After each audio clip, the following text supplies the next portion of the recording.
I'm going to roll this thin piece of, I believe it was 14 gauge wire that I rolled flat and then annealed. I'm going to texture it on this pattern plate. So let me get this set up first.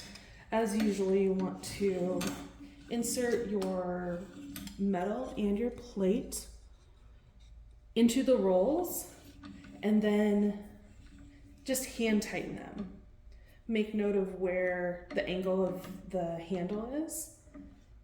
Loosen it up, oops, and then bring it back to where it was tight. So for this rolling mill, if I am rolling a piece that is wide, I will turn it almost a full half turn. For this, because it is so small, this is sterling, I'm going to turn it about a quarter turn. So I'm going to move it from here over there. And we'll roll it through and take a look.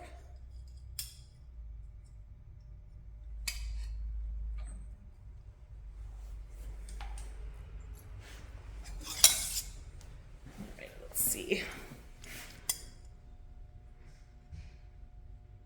So here we go. This is where the wire was. There was like a little bit of residue. I just wiped that off, but there's no impression in the plate. And the metal is textured. So really it is just a matter of experimentation. I did do a test piece before this to make sure that the pressure was right.